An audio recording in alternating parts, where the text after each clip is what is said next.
vou direto para a apresentação, acho que é melhor, né? Nada disso, pode falar sim um pouquinho sobre para que eles te conheçam. Vocês estão vendo a minha tela?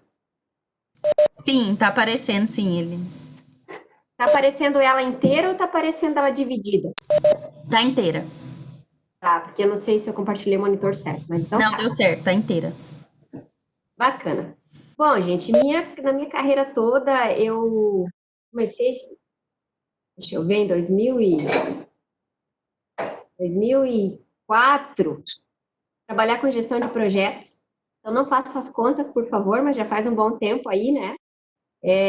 Trabalhei com primeiro projetos de implantação de ERP em vários clientes. Então, se puder imaginar de problema, né, numa implantação de ERP, projetos que às vezes levam 3 anos, enfim, passei por tudo isso, por essa escola, que para mim foi assim, uma das maiores escolas da minha vida, que eu mais aprendi, né? Foi quando também, em 2005, eu comecei a ser voluntária do PMI, aqui de Santa Catarina. Eu moro em Joinville, em Santa Catarina. E também foi outra grande escola, então quem ainda não é voluntário, eu super recomendo que seja, porque de verdade agrega demais na nossa carreira, faz com que a gente conheça muitos profissionais show de bola e aprenda sempre, né? Então, em 2009, eu comecei a trabalhar com projetos de desenvolvimento de software, projetos mais focados com métodos ágeis. Aí sim, então passou de uma gestão de projetos que a gente chama de tradicional, não gosto muito desse termo, mas é o que todo mundo conhece, e passamos a utilizar as ferramentas e metodologias, enfim, para agilidade, né? Buscando sempre entregar de forma rápida o que o cliente realmente necessitava, enfim, aprendendo a trabalhar, né? O métodos ágeis. E nos últimos 4 anos da minha carreira, eu atuei numa startup, como se fosse uma startup dentro de uma grande organização. Eu trabalhava na TOTUS, e participei da transformação digital, da transformação para agilidade do time todo, e foi assim um grande aprendizado. A gente acabou se tornando um case do modelo Spotify, bem legal, case de agilidade também. Então, foi uma grande satisfação ter participado dessa jornada toda.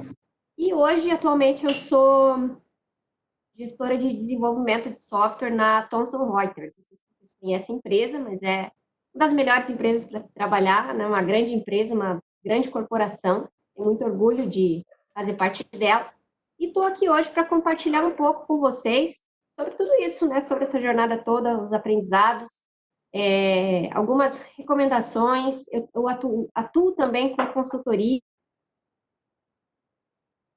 Fiquem à vontade para fazer as suas perguntas, para interromper também, se quiserem falar enquanto eu estou fazendo a apresentação, não tem problema, tá bom? Vamos lá. O que a gente vai falar hoje? Vou falar rapidamente sobre o que é o modelo ágil. Fala em abordagens, métodos tanto preditivos quanto ágeis, tradicionais ou ágeis, híbrido, mas por que as empresas estão correndo atrás disso, né? Então, vou falar um pouco sobre esse movimento todo que está acontecendo, vou falar sobre os diferentes tipos de ciclos de vida de projetos, que é o que a gente realmente precisa entender para saber utilizá-los. E vou falar sobre as práticas ágeis também, se a tua empresa está mais próxima de uma, mais próxima da outra, e no final, assim, algumas recomendações. Então, vamos lá, né? Que o mundo mudou, todo mundo sabe, né? A gente ouve isso todos os dias. A gente fala que... Por que eu coloquei isso aqui no primeiro slide, né? O mundo mudou. Porque existe uma razão para as organizações e até nós, como profissionais, estarmos correndo atrás de agilidade, estarmos correndo atrás de modelos híbridos de trabalho. Para que isso? Né? Para buscar melhores resultados, para a gente ser competitivo no mercado em que a gente está inserido, para a gente manter a nossa empregabilidade, e principalmente para a gente trazer grandes resultados para a empresa em que a gente está. Então, quando eu falo que... Opa, vocês estão me ouvindo bem? Tem um eco. Quando eu falo que o mundo mudou, o que eu quero dizer para vocês é que hoje a gente vive no mundo VUCA. Né? O mundo VUCA, o que é isso? Né? O mundo VUCA é um mundo que tem volatilidade. O que é a volatilidade? São mudanças que acontecem de forma inesperada, sem um tempo definido para acabar. Se a gente parar para fazer uma analogia, o que é, né, o mundo VUCA, o cenário político do Brasil é uma muvuca, né, é muito VUCA. Coisas que acontecem sem que a gente espere, por exemplo, a Covid. Ninguém esperava que isso fosse acontecer no mundo, né? 2020. Algo muito ruim, mas que aconteceu. Incerteza, né? Então, imprevisibilidade do futuro. Eu não tenho como saber o que vai acontecer nos próximos anos. Aquele negócio de a gente fazer planejamento estratégico para os próximos 3, 5, 10 anos, isso não existe mais. O que a gente consegue fazer hoje é um planejamento para 3 meses, para 6 meses, para um ano, né? Ter uma noção de onde a gente quer chegar nos próximos 3 anos, mas mudou demais em relação a isso, né? E muitas empresas sofrem porque elas ainda estão naquele modelo antigo de planejamento estratégico, em que elas planejam para os próximos 20, para os próximos 30, para os próximos 50 anos. Então, receitas de sucesso que trouxeram grandes corporações onde elas estão hoje, não vão levá-las para frente. Isso é fato, gente. As empresas precisam reinventar. Então, são os desafios que a gente tem aí como profissionais e também, né, como empresários, muitas vezes, de estar sempre se atualizando. Complexidade, né? A gente tem tantas variáveis interligadas que você não sabe. Aí já falando da ambiguidade, o que é causa, o que é efeito, você não consegue fazer essa correlação, é muito difícil. Você não tem dados históricos do que está acontecendo, são coisas novas, cenários totalmente novos. Então, é um mundo realmente muito complexo, difícil. E para as empresas maiores ainda é muito mais difícil. Elas já têm toda uma estrutura, elas têm toda uma dinâmica, muitas vezes existe lentidão. Algumas áreas conseguem ser mais velozes, outras não. E elas sofrem com tudo isso, né? E aí vem, né, a necessidade de correr atrás de uma transformação digital, de uma transformação ágil. E o que é a transformação? Se a gente pegar o que... Vamos lá, no dicionário, conceito, né? Transformação é quando existe uma mudança de forma. O que é mais importante a gente saber em relação a isso, gente? Não adianta você dar um prazo para o teu time, para a tua empresa e dizer, ó, em 6 meses você... É um processo e é gradativo. Isso que eu gostaria que vocês gravassem. É gradativo. Não adianta achar que vai acontecer da noite para o dia, que você vai escrever no... Verdade. Não vai ser uma verdade, tá? Então, quando a gente fala em transformação ágil organizacional, isso é mais forte ainda, porque é uma jornada, né? Então, a gente vê, às vezes, vi em algumas empresas em que eu atuei como consultoria, CEOs chegando e dizendo, eu dei um prazo de 6 meses para o meu time ser ágil, agora minha empresa é ágil. Isso não vai acontecer, mas, olha, é muito difícil que aconteça em 6 meses, porque exige uma mudança de cultura muito forte. Uma transformação ágil, ela passa por mudar a organização do estágio em que ela está, que não é ágil, para um estágio de agilidade.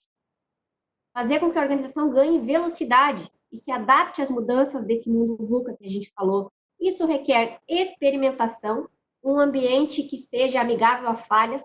O pessoal fala da Spotify. Spotify, ok, organização de squads, beleza. Squad é o nome de um time ágil. Mas o grande diferencial do modelo Spotify é a cultura deles. Eles têm uma cultura em que eles incentivam as pessoas a experimentarem, eles não punem erros, eles têm até mural de falhas. Eles aprendem com as falhas. Aí vem o Lean Startup, né? Do Eric Ries, não sei se vocês já leram esse livro, mas super recomendo. Capacidade de você trazer o teu cliente para dentro, construir as coisas junto com ele, experimentar com ele, errar rápido, aprender rápido, melhorar rápido. Então, você consegue fazer essa roda girar de forma muito rápida, fazer as validações que você tem que fazer com o teu cliente, do teu modelo de negócio e avançar. Requer muita paciência, porque as pessoas, elas não estão acostumadas a trabalhar de forma autogerenciada e auto-organizada. Então, a tua empresa precisa pensar nisso. Como é que eu vou fazer com que o meu time mude o mindset dele, de que antes ele tinha alguém que dizia o que ele tinha que fazer e agora não, agora ele mesmo tem que saber o que ele tem que fazer. Existem diretrizes, mas no dia a dia quem puxa as coisas é o próprio time, né, as demandas. precisa de treinamento, precisa de paciência. Tolerância a falhas, que eu falei para vocês, tem que ter tolerância a falhas. Se as pessoas experimentam, erram e são punidas, elas não vão mais inovar. Você vai perder uma força que você teria de intraempreendedorismo e que é fundamental no cenário que a gente está inserido. Ou seja, é uma jornada, e é uma jornada que ela não acontece da noite para o dia, ela pode levar anos em algumas organizações, tá? Quando a gente fala em transformação ágil, então é que se move com facilidade, né? O que é ágil? Se move com facilidade. Vocês acham que ser ágil é entregar qualquer coisa de forma ágil? Não, gente, não é. Né? Por que as empresas adotam a agilidade? Né? É time to market, é para não perder o mercado para o concorrente que nasceu ontem e é muito rápido. Né? 64% querem gerenciar mudanças nas prioridades. O mundo VUCA muda o tempo inteiro as coisas, a empresa precisa se organizar, precisa se adaptar para isso, volátil. Né? 55% querem aumentar a produtividade. Aqui a gente está falando de eficiência. Eficiência de processo, eficiência de entrega, né? Eficiência de organização como time. 49% quer melhorar o alinhamento entre os negócios e a tecnologia. E aqui, gente, todo negócio hoje em dia é um negócio de tecnologia. Muito difícil um negócio sem a tecnologia junto dele, ajudando com que ele avance, né? A qualidade das suas entregas. Né? Então, isso aqui está um panorama bem geral, de 2018, da Version 1, né? Que mostra para a gente por que as nossas organizações correm atrás da agilidade. Né? E essa, gente, é uma resposta fantástica, porque muitas correm atrás da agilidade sem nem saber por quê, só vão atrás da moda. Né? Isso não é legal. A gente precisa saber que problema a gente precisa resolver para correr atrás e achar as ferramentas, as metodologias corretas para ajudar a gente a sair do ponto A e chegar no ponto B, tá? Desculpa. E aí, por que ser ágil, né? Existem muitas falhas de comunicação. Você, encurtando o caminho, você consegue melhorar, resolver problemas de comunicação. Quando você fala em ter uma estrutura que ela não é tão engessada, tão hierarquizada, você faz com que as pessoas se aproximem, com que a tomada de decisão seja mais rápida. Você ganha na comunicação entre os seus times, entre as pessoas dos times, inclusive, principalmente. Outra coisa, o cliente, ele nunca sabe o que ele quer até que ele veja o que foi entregue para ele e decida se é aquilo que ele precisa ou não. Né? Então, aqui até tem uma chargezinha que fala, né? Ó, algumas semanas depois, o cliente encontra-se com o analista e o gerente do projeto. Né? Eu pensei que não ia ficar pronto nunca, né? Queria mostrar o produto. O fornecedor falando que queria mostrar o produto. O analista aqui, a obra de arte dele, né? Deu o máximo que ele podia. Aí, né, o que o cliente faz? Puxa vida, que eu queria outra coisa. Né? Tá, mas o que você achou? O cliente nunca sabe o que é, o analista está aqui reclamando. Isso aqui, quem é da área de TI vive muito isso, é realidade. É muito difícil de você validar com o teu cliente o que ele realmente quer sem você mostrar para ele. E aí vem as práticas emergentes aí que a gente tem em algumas indústrias, mas no desenvolvimento de software já não são mais tão emergentes, elas já são práticas consolidadas, como design thinking, jornada de cliente, você mapear personas, você entender quem é o teu cliente para você poder desenvolver o produto que ele realmente necessita. Né? E o novo projeto de software, os requisitos nunca serão completamente conhecidos até que os usuários tenham utilizado. Por isso que a gente fala em validação. Validação, para quem não conhece ou nunca ouviu falar, é do Steve Blank. Né? Ele foi professor do Eric Rice, que escreveu sobre o Lean Startup. É o que a gente ouve muito falar de MVP. Você constrói um pedacinho, valida com o teu cliente se é o que ele quer, ele validou e disse, é isso aqui que eu quero, você dá o próximo passo. Valida o próximo. Aí você não tem retrabalho, você não joga as coisas fora. Tá? Desperdício. Né? Que as empresas buscam agilidade para eliminar o desperdício.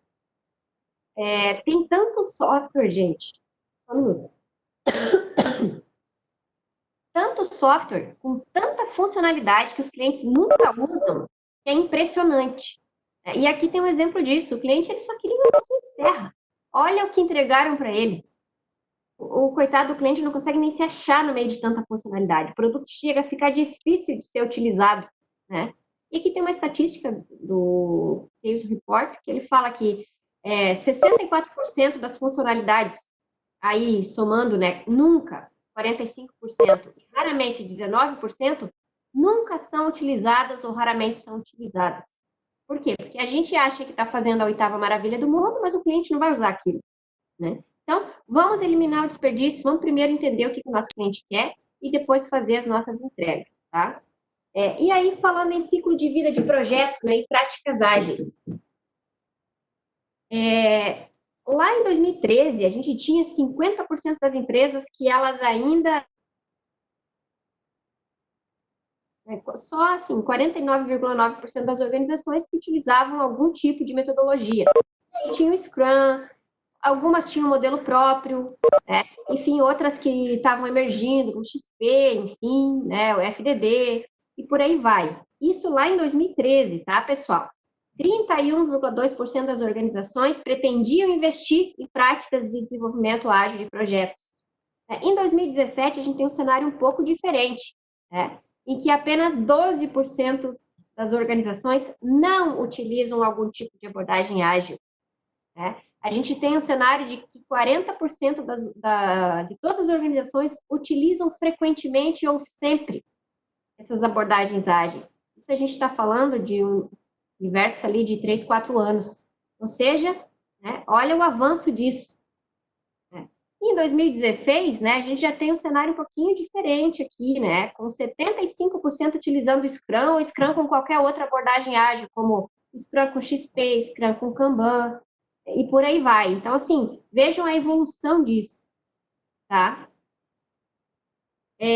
Falando de ciclo de vida preditivo, gente. Ciclo de vida preditivo é o que a gente entende por tradicional, é o cascata. Né? São ambientes em que, na verdade, são abordagens muito previsíveis, direcionadas por um plano. Então, eu vou construir um avião. Eu sei qual é o projeto do meu avião, ele já está validado, eu já construí 30 aviões similares e eu sei como é que eu tenho que construir esse avião. Não tem mudanças constantes de escopo, o escopo é aquele, tá fechado, pode ser que mude uma coisa ou outra, mas são mudanças muito pequenas, muito pontuais, né? Ele é inteiramente planejado, eu consigo ter visão do início ao fim. Né? Escopo, tempo e custos eu consigo determinar mais cedo, porque eu sei o que eu tenho que fazer e eu planejo as minhas entregas. Né? Aí entra a EAP, aí entra o nosso cronograma, né? Aí entram várias entregas da gestão tradicional de projetos que a gente está acostumado.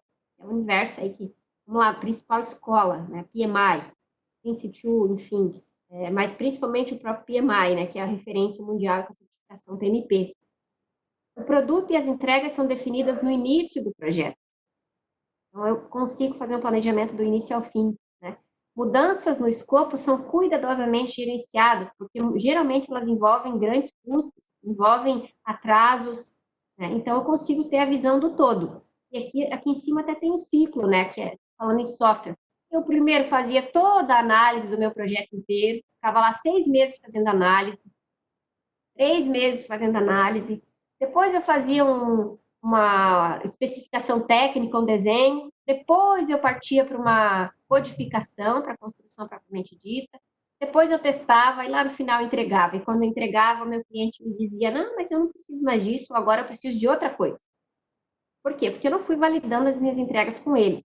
Então, um ciclo de vida preditivo, ele funciona dessa forma. São para projetos que eu tenho escopo fechado, são para projetos que eu sei o que eu tenho que fazer e que não vai ter muita mudança.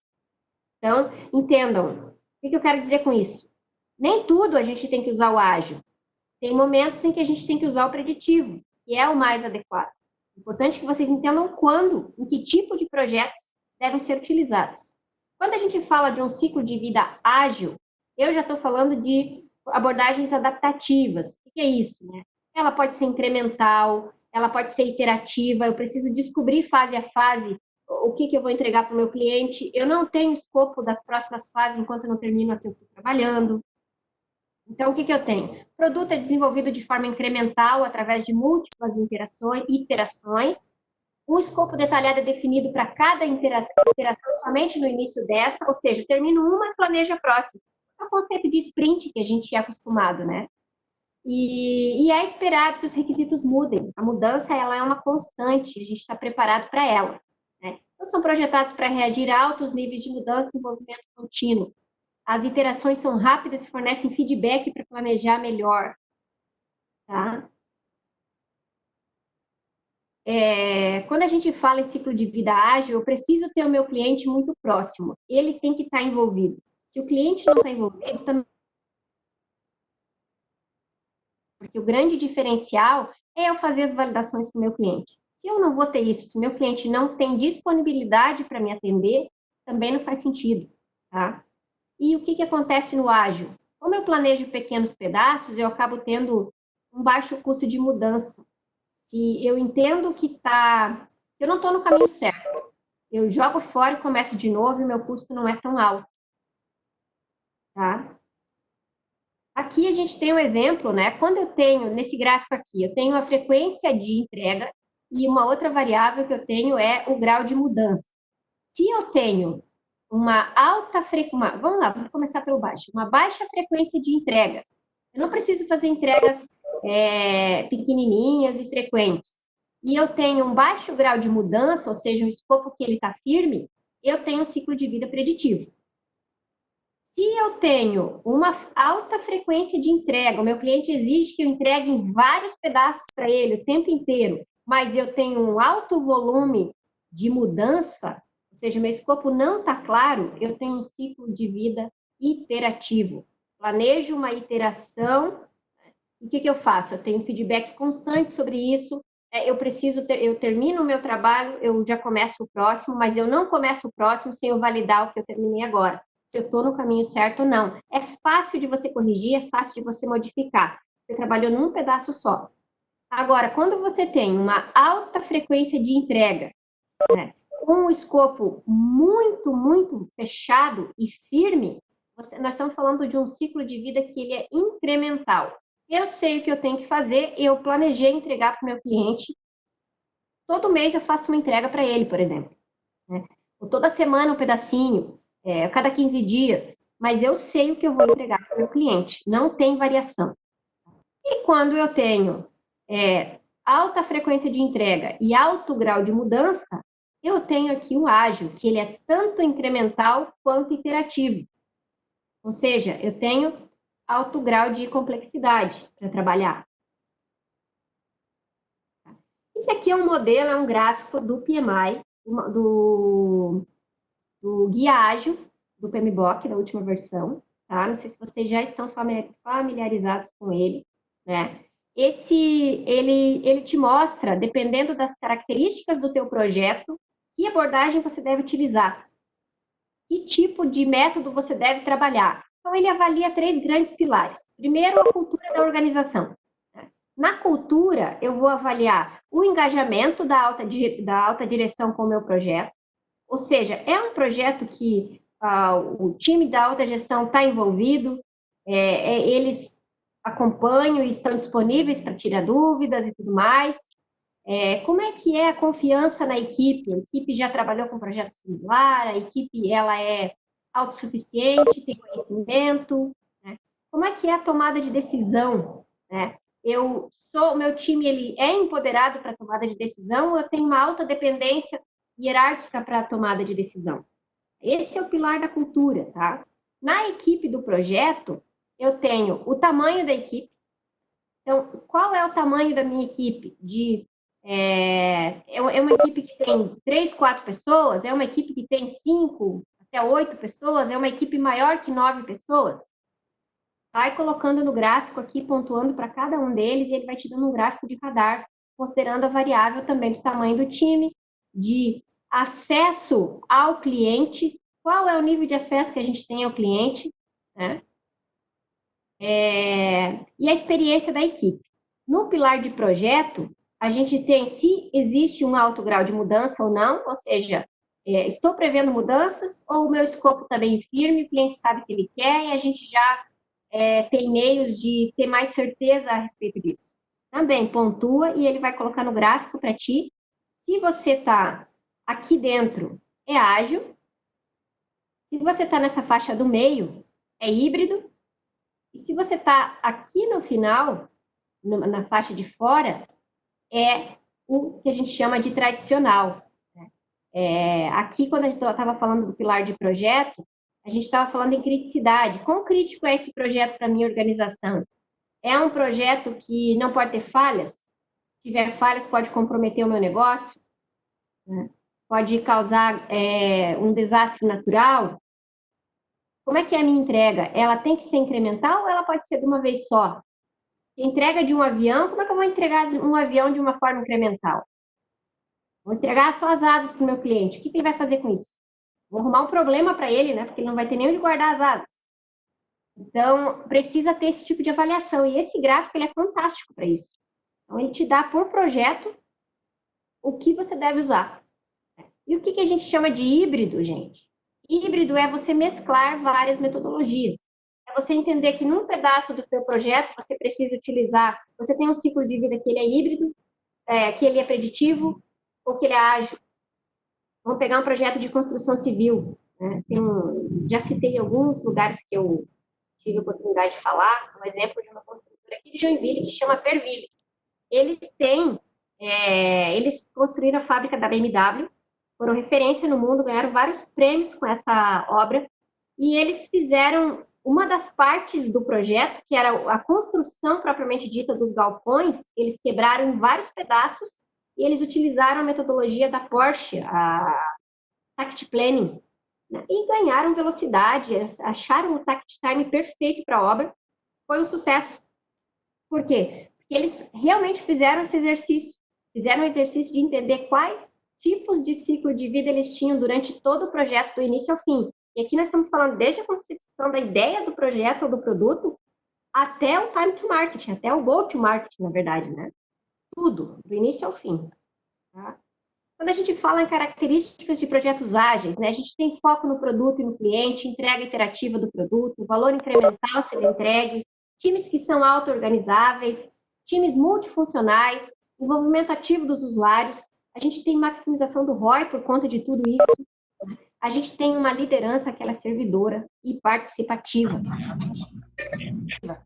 Quando a gente fala, por exemplo, em fazer uma transição dos times para projetos usando times ou projetos, enfim, usando o Scrum. Nunca usei o Scrum, agora a minha empresa quer ser ágil, eu vou ter que começar a usar o Scrum. Né? O que eu preciso me preocupar? A mudança ela não vai acontecer da noite para o dia. Né? Tem que ter calma. Falei nisso. Precisa se conscientizar que a mudança é na forma de pensar e agir, não é colocando um framework novo que as coisas vão passar a acontecer de forma diferente. Né?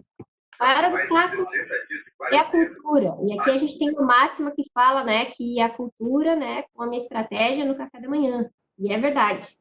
Né? O ser humano é resistente a mudanças. Quando ele não entende o porquê da mudança. Se você focar em mostrar o propósito da mudança, você vai ganhar aliados. Se você impor a mudança sem explicar porquê, você vai ganhar detratores, pessoas que são contra o teu projeto. A paciência e a perseverança são importantes, tem que dar um passo de cada vez. Lembra que eu falei da jornada? Jornada, é um passo de cada vez, tem que ser planejada essa jornada. É preciso ter tempo, estabilidade, maturidade. Né? E a mudança tem que estar preparado que no início você vai ter uma queda. Queda da tua produtividade, porque tudo é novo. A queda para depois começar a ter um ganho. Tá? E aí, como a gente faz uma transição de projetos para o Scrum, né? Primeiro, uma dica. Comece com uma equipe. Teste essa equipe e veja se deu certo. Deu certo, ela vai ser uma vitrine para as demais, né? Seleciona um projeto que não seja muito complexo. Um projeto que, se der errado o teu experimento, você não vai acabar com a meta da empresa no ano, tá? Faça um cronograma macro e implante um quadro de tarefas. Ou seja, você não vai abandonar as suas práticas de gestão tradicional para começar numa ágil e vai ficar, na verdade, num período de tempo sem as duas. Então, não abandone o que você já tem, mas faça, não joga com o teu cronograma fora. Jogue sim aquele cronograma com 1000 tarefas, mais um cronograma macro que te dê uma visibilidade para que essas macros sejam quebradas dentro do sprint, isso é essencial, tá? Cronograma com itens macros a gente chama de itens que estão detalhados, são as atividades. Isso aqui vai estar no board, não vai mais estar no teu cronograma. Aquele quadro físico ou virtual, tanto faz, o pessoal cola os post-its. Né? Faça reuniões de lições aprendidas com formato de retrospectiva, já usando uma cerimônia do Scrum. É a mesma coisa, gente, só que tem uma estrutura diferente, em que eu digo o que eu estou fazendo de bom, o que eu não estou fazendo de bom, o que eu estou fazendo que é ruim, o que eu tenho que continuar, o que eu tenho que parar de fazer, e sair dessa reunião com um plano de ação. Implemente as reuniões que são diárias de 15 minutos para acompanhamento. E elas têm que ser de 15 minutos, gente. É papum. Reunião diária que você fica 1 hora em pé com o time, não funciona. Vai funcionar 2, 3 dias, o pessoal vai cansar. Então, o que eu estou fazendo, né? Hoje, o que eu fiz hoje, o que eu vou fazer amanhã? Tem algum impedimento? E deu. Rapidinho. Quebre o planejamento e passe a pensar em ciclos curtos. Esse é o maior desafio do PO. Quebrar as demandas.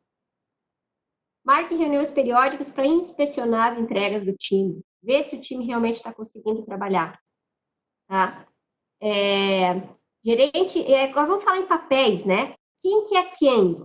Que a gente conhece de um ambiente tradicional, quem que é quem? Que papel que ele se transformou, por exemplo, no Scrum? Né? Então, o gerente de projetos, o analista de negócios, é o cara que vira o PO, geralmente.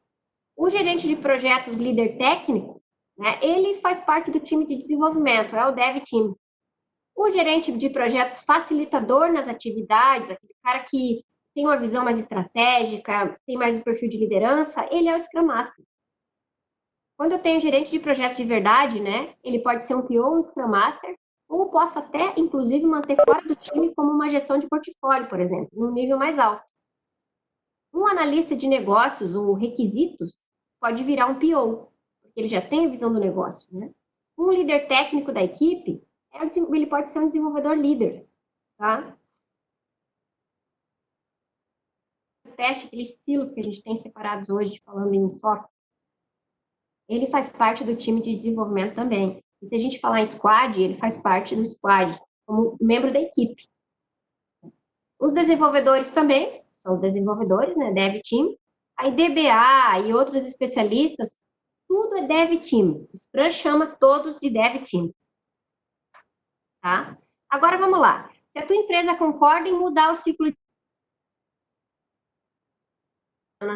Se a tua organização concorda sem problema em juntar divisões funcionais clássicas como analistas, que são silos, programadores, os QAs, né, os testers, arquitetos em um único time, se a tua empresa concorda em abrir mão de hierarquias rígidas, né, tradicionais, com uma estrutura mais horizontal, né, se ela escolhe um líder servidor para atuar como Scrum Master, se escolher esse líder servidor é algo que a gente entenda que é fácil para a organização e que isso não vai gerar confusão, nem muita discussão, né, e se a tua empresa está disposta a ter uma queda no início, queda de produtividade, né, para ter essa curva de aprendizagem, de inspeção e adaptação, né? E se o papel do Product Owner é facilmente identificável na sua organização, o cliente está próximo desse papel, enfim, né? Se a tua empresa está disposta a abrir mão dos atuais mecanismos de controle, comando e controle, quebra de hierarquia, né? Controle de custo, prazo, escopo, é quebra de paradigma, gente, tá? Se a liderança concorda em abrir mão do comando e controle, empoderando essa equipe multidisciplinar a se auto-organizar e a auto-gerenciar o seu trabalho, então a tua empresa está mais próxima de usar o Scrum, tá? E o que é o Scrum, né? É ter a auto-organização, é ter um Scrum Master, é ter um PO, é usar time box fixo para as cerimônias, né? E ter inspeção e adaptação o tempo inteiro, foco em melhoria contínua. Tá? Agora, né, se os gestores resistem a essa auto-organização, se os times ainda são separados em silos, ou seja, eu tenho um time de documentação, um time de QA, um time que desenvolve, um time de negócio, um time de produto, tudo separadinho, né? Se eu não quero ter time box fixo, se a minha empresa ela não quer uma revolução, no primeiro momento, com queda de produtividade e tudo mais, né? Então, a cultura da empresa não é ágil, né? E o Scrum não sabe lidar com isso. Vai ter muita dificuldade, tá?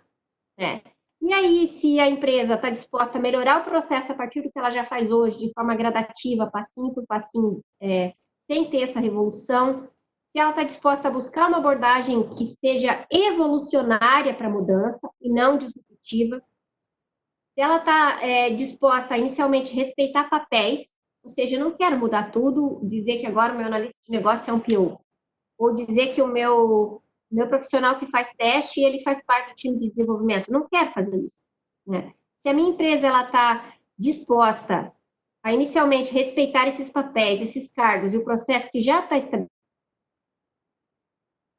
próximo de usar um Kanban e não o Scrum. É importante que vocês entendam as diferenças um do outro para saber como conduzir essa transformação. Como, em momentos em que eu tenho ciclo de vida ágil, que abordagem utilizar, que método implementar. Tá? Se a gente falar em projeto, vamos lá, da indústria, né? O que é a indústria? A indústria, ela tem uma operação que ela conduz e ela tem constantemente a criação de novos produtos para ela se manter competitiva. Dá uma grande indústria que fabrica, sei lá, indústria de linha branca, geladeira, né? Como é que é a vida dessa indústria? Ela precisa ter alto índice de inovação, lançamento de novos produtos praticamente todo ano, mudança de tecnologia dos produtos dela, né? É um refrigerador que economize energia, que seja que tenha sustentabilidade, né? Para o meio ambiente, enfim, e tudo mais. Ou seja, ela tem grandes desafios o tempo inteiro. Como é que essa indústria trabalha, né? Eu já vi indústria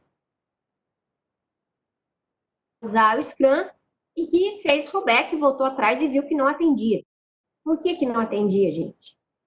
Porque é complexo, porque você tem diversos modos de se trabalhar. Você tem na fase, vamos pegar aqui, isso aqui que eu coloquei aqui para vocês terem uma ideia, é o que a indústria mais utiliza. As grandes indústrias utilizam o FEL, que é o Front-End Loading. Né? O que é isso aqui? É uma metodologia que ela é baseada em gates.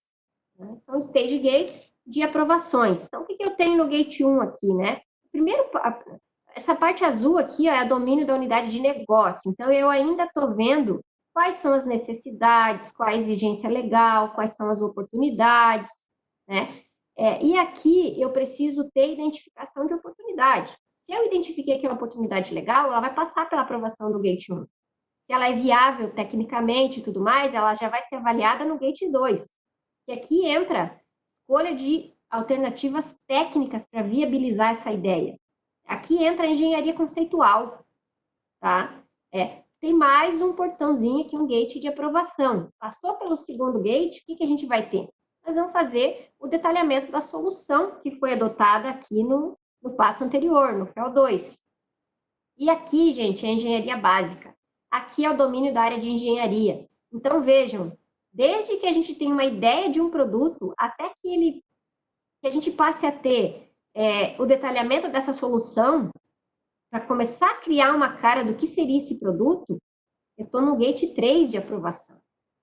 E é aqui, nessas duas fases principais, o 2 e o 3, a gente tem uso de design thinking, aqui a gente tem testes com o cliente, aqui a gente tem construção de protótipos, para ver se é viável tecnicamente, para ver se eu não vou criar um produto que é extremamente caro e ninguém vai comprar, e ele é inviável, né? Não tenho ainda, talvez, a matéria-prima que eu precise para fazer a construção. Então, aqui, até essa fase do portão 3, eu valido tudo isso. Valido, inclusive, com o cliente, dependendo da indústria. Né? Então, vejam que as coisas, elas não se eliminam, elas se complementam. Importante que vocês entendam os ciclos de vida, o que é cada um deles, para que vocês saibam aplicar cada uma das metodologias que existem. E elas são diversas, tá? Passou pelo portão 3 de aprovação, o que eu tenho? Eu tenho a fase de execução. Aqui é onde eu vou fazer a execução, por exemplo, de um lote piloto do meu produto. Vou ver se a minha linha de produção está ok, se o meu ferramental está todo ok. Né? Se não está, e vou ter que reconstruir tudo, ou não está legal do jeito que foi desenhado, toma-se outra decisão. Vale a pena refazer? Ou nós só vamos verificar e adaptar com pequenos ajustes de linha de produção e tudo mais, até que o produto saia redondinho. Né? E aí eu tenho a pré-operação, que é o domínio da operação, aí sim testando tudo isso, com mais propriedade, tudo mais, né? Que é a aceitação do meu produto. Né? Isso aqui tudo, gente, se a gente colocar num desenho de projeto, do que o PMBOK fala para nós, a gente utiliza grande parte daqueles processos que estão lá e que muita gente acha que é engessado. Não é, você usa o que você precisa. Sempre falo, não é PMI nem PMBOK que engessa nada. São as pessoas das empresas que engessam. Quando elas não entendem as abordagens, os guias, os frameworks, é importante que a gente entenda quando usar o quê. E aí você vai ter um ferramental, uma caixa de ferramentas gigante e qualquer desafio que aparecer na tua mão, você vai conseguir executar. Isso aqui ainda na parte, a parte de aceitação, depois disso ainda tem toda uma fase de lançamento do produto para o mercado. Né? Então, vejam, por mais que eu tenha essa metodologia na indústria, eu tenho várias outras que eu utilizo para complementar o meu projeto em algumas etapas, com a gestão de riscos, com a gestão dos fornecedores que eu vou utilizar. Eu vou ter que montar, às vezes, uma linha de produção do zero. Tornar isso aqui. Né? Então, ou seja, não é porque a indústria usa FEL que ela não utiliza PMBOK, muito pelo contrário, ela se complementa. Tá? E da mesma forma aqui dentro, por exemplo, do FEL 2 e do 3, aqui eu tenho metodologias que a gente chama de ágeis, o Lean Startup, construção de um MVP, né? Para entender se é aquilo mesmo que eu preciso e por aí vai. Tá? E como recomendações, gente, primeiro passo, entenda quais são as necessidades da tua organização. Que problema que você precisa resolver? E onde está esse problema? Para depois sair implementando framework, ferramenta, seja lá o que for. Né? Entenda quais tipos de ciclo de vida existem ao longo da tua cadeia de valor. Mapeie essa cadeia de valor do início ao fim. Importante saber que podem ser utilizadas diversas metodologias em diferentes contextos e necessidades. Não é porque você usa o tradicional que você não é ágil. Muito pelo contrário. Tente construir um avião usando Kanban. Não vai conseguir. Muito difícil. Tá? Pode até conseguir, mas vai levar anos. Faça as combinações certas das metodologias que você tem conhecimento a partir dos ciclos de vida que você tem durante as tuas necessidades de entrega. Né? E não esqueça de gerenciar o seu portfólio. Né? O que é o portfólio? Enfim, é tudo aquilo que a empresa vai realizar, vai executar para que ela possa transformar a estratégia dela em realidade. Né? E que é o grande gap das organizações. A gente é fantástico em planejar, a gente aprende isso na graduação, na pós-graduação, mas a gente não aprende a executar. E é aí que a gente falha. Então, métricas corretas, transformar objetivos estratégicos em programas, em projetos, é aí que está o pulo do gato e é aí que você vai ter sucesso. Bem? Esse era o meu recado para hoje. Acho que eu não estourei o tempo, né? Deixa eu ver. 5 minutinhos, olha só, ainda para perguntas. Ainda ficou um tempo bom, Eliane. Tem uma pergunta aqui, deixa eu só dar uma olhadinha. Tem uma pergunta aqui do Marco Túlio. Em uma organização sem nenhum uso ou maturidade em gerenciamento de projetos, é mais fácil ter aderência do ágil ou do tradicional? Quais as diferenças na introdução de cada uma em uma empresa? A Eliane falou assim, bem aí no começo, né, falou sobre essa questão do ágil, como descobrir qual que utiliza, mas é interessante a pergunta do Marco Túlio, né, Eliane? as empresas que já não têm essa maturidade em gerenciamento de projetos, qual das estruturas seria mais fácil para poder implementar? Uhum. Quando você não tem nenhum conhecimento em gestão de projetos, você vai meio para onde que o vento, né, te manda aí, enfim. E acho que o principal desafio aí, independente se é tradicional ou se é ágil, é você entender qual que é a tua estratégia e como é que você vai transformar essa tua estratégia em resultado. E aqui no meio estão os teus projetos. E aí, nesses teus projetos aqui, se eles são pequenos, você pode adotar uma abordagem simples. Eu gosto muito da abordagem tradicional no começo, mas ela simplificada, tá? Você começa fazendo gestão do teu escopo, você começa fazendo gestão da qualidade da tua entrega, você começa controlando o teu custo. Né? E o prazo, obviamente, que não dá para fugir disso. Né? Quando você está maduro nisso, você dá mais um passinho. Você começa a gerenciar os teus riscos. Aí você vai começar a evitar ter problema de qualidade, você vai começar a evitar ter problema de desperdício, você vai ter um gerenciamento muito maior, né, de todas as variáveis ao redor do teu negócio. Então, assim, começa com o trivial, tripla restrição, dá mais um passinho, gerencia riscos, dá mais um passinho, começa a controlar teus fornecedores, fazer avaliação deles. Quando você vê, você vai ter uma maturidade. Assim, ó, os melhores Agile Coaches que eu já vi na minha vida são profissionais que vieram da escola PMP, do PMI, tá? Tô falando isso sim porque conheço, acho que uma centena deles. Para mim, os melhores, os que fizeram as grandes revoluções das empresas, eles tinham essa base PMI, tá? Então, se eu puder te dar uma recomendação, respondendo a tua pergunta, comece assim, comece gerenciando a tripla restrição, vai para riscos. Quando você estiver maduro nisso, você vai ter propriedade para começar a identificar outros métodos que se adaptem à tua realidade. E aí o que eu falei também na apresentação, se a tua cultura ela já proporciona uma revolução, vai para um Scrum. Se você quer fazer uma mudança gradativa, não tão impactante e disruptiva, começa com o Kanban, mas não abandona os teus controles do tradicional. Legal, é verdade, é boa dica mesmo. Aqui tem outra pergunta. Como aplicar a metodologia ágil em projetos de obra civil? Legal, legal, adoro esse tema. A gente sempre tem perguntas, viu? Aqui em Goiás, a gente está tendo mais participação de engenheiro civil nos nossos webinars também. Sim. O importante é você ter a visão, assim, que para você ter a visão do teu projeto, não vou falar projeto, vou falar empreendimento, né? Que na indústria da construção civil você entende como o que a gente conhece como projeto é o empreendimento, a obra toda, né? Desde o início, que era o que eu estava falando até ali da metodologia FEL na indústria. Quando você pensa em lançar um novo empreendimento, um prédio, uma construtora que vai fazer um prédio novo, que vai construir uma obra de uma fábrica, de uma indústria, enfim, o projeto, a visão do projeto como um todo, eu não vejo fugir do que a gente chama de tradicional, de você passar por várias áreas de conhecimento, claro que de forma também, dependendo da tua estrutura, de uma forma simplificada, né? Você não vai colocar um monte de controle, um monte de processo que não te agrega no teu dia a dia. E aí, quando você está num nível em que agora você vai ganhar velocidade na construção, vai subir um andar depois do outro.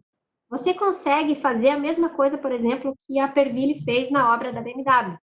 Você consegue identificar tudo o que você precisa para um dos andares do teu prédio, entender quanto tempo você leva para construir aquele andar e projetar todos os outros num ciclo de vida ágil, né? Usando um Scrum, usando um Kanban, usando o próprio Tactic Planning da Porsche, que eu super recomendo para a indústria da construção civil, né? Se você quiser, depois me passa teu contato que eu te mando um material bem legal sobre isso, e, inclusive um material que a própria Perville ela disponibiliza para parceiros, é público, né?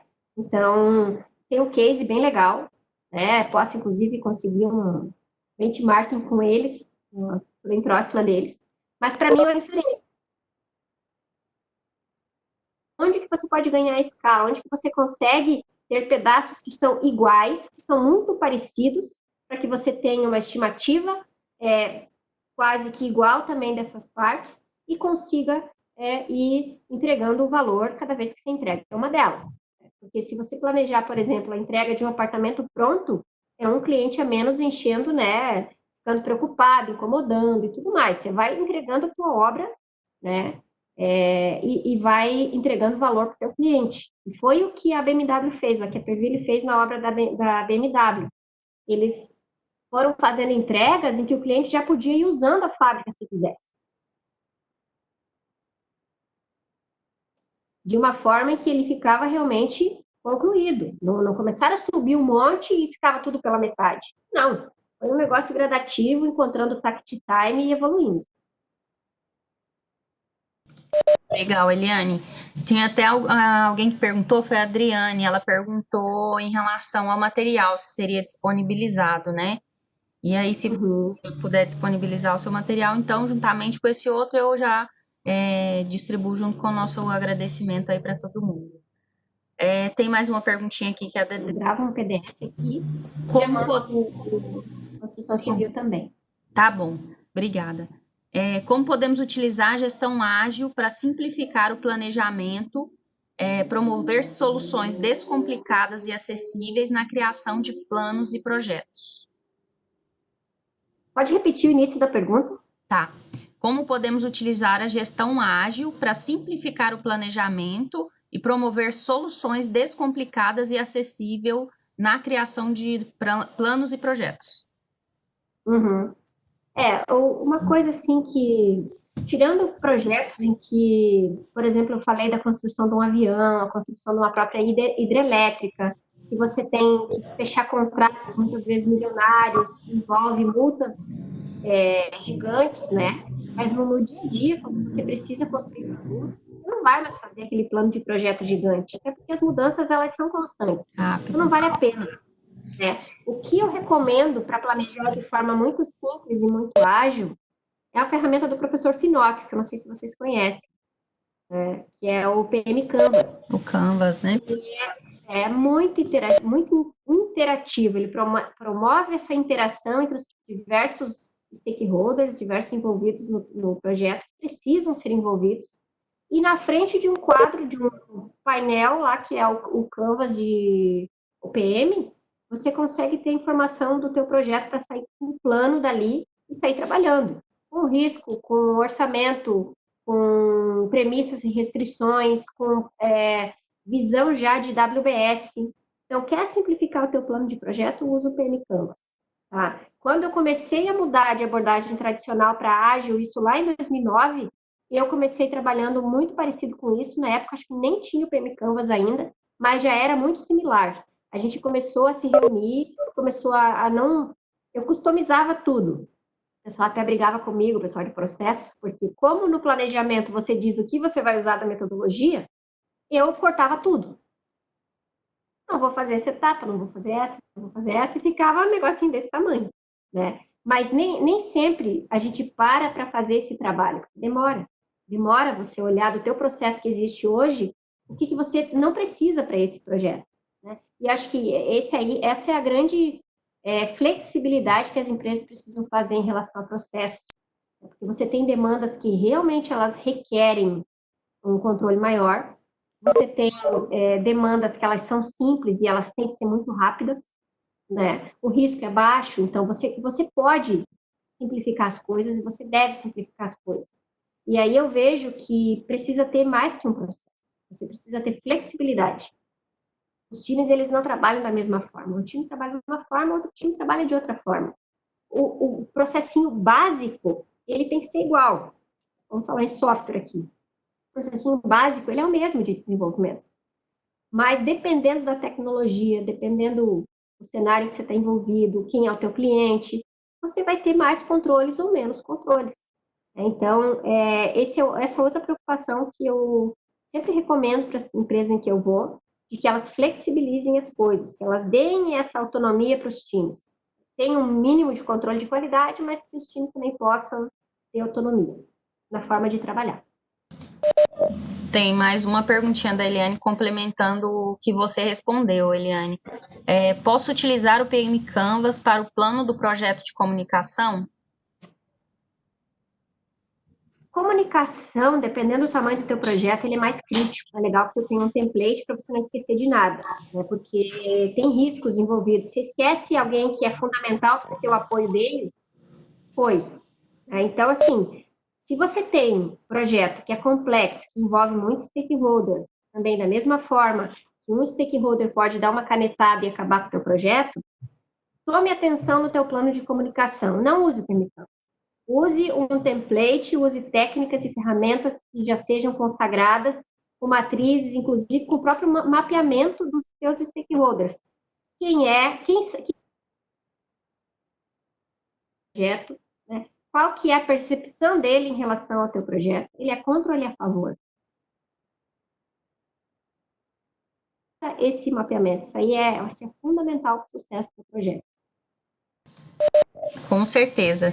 Gente, eu acredito que já foram todas as perguntinhas que estavam aqui. Eliane, eu gostaria muito de agradecer você novamente por ter aceito o nosso convite. Desculpa eu ter, né, aquele início ali meio conturbado, mas acho que deu tudo Imagina, certo. não foi minha, guria. Eu tava com o som saindo do desktop aqui e ele estava desligado o som. Não ia te ouvir. Tranquilo, eu gostaria de agradecer você e todo mundo que participou. Nós vamos disponibilizar, então, depois o material do webinar e vamos disponibilizar também a gravação do webinar para quem pegou da metade ou perdeu alguma parte. Vai estar no nosso canal do YouTube, do PMI Goiás, e a gente está à disposição aí para atender vocês aí em todas as suas dúvidas e continue nos acompanhando, porque vai ter mais webinars e a gente convida a Eliane mais vezes para cá também para contribuir com a gente. Obrigada, gratidão mesmo, Eliane. E até uma próxima. Até, gente. Eu que agradeço pela oportunidade, sempre às ordens, né? Espero ter contribuído com vocês. Com certeza, Tá. com certeza. Foi muito bom ter você aqui com a gente. Obrigada. Nada. Tchau, tchau, pessoal. Boa noite. Tchau. Tchau, pessoal.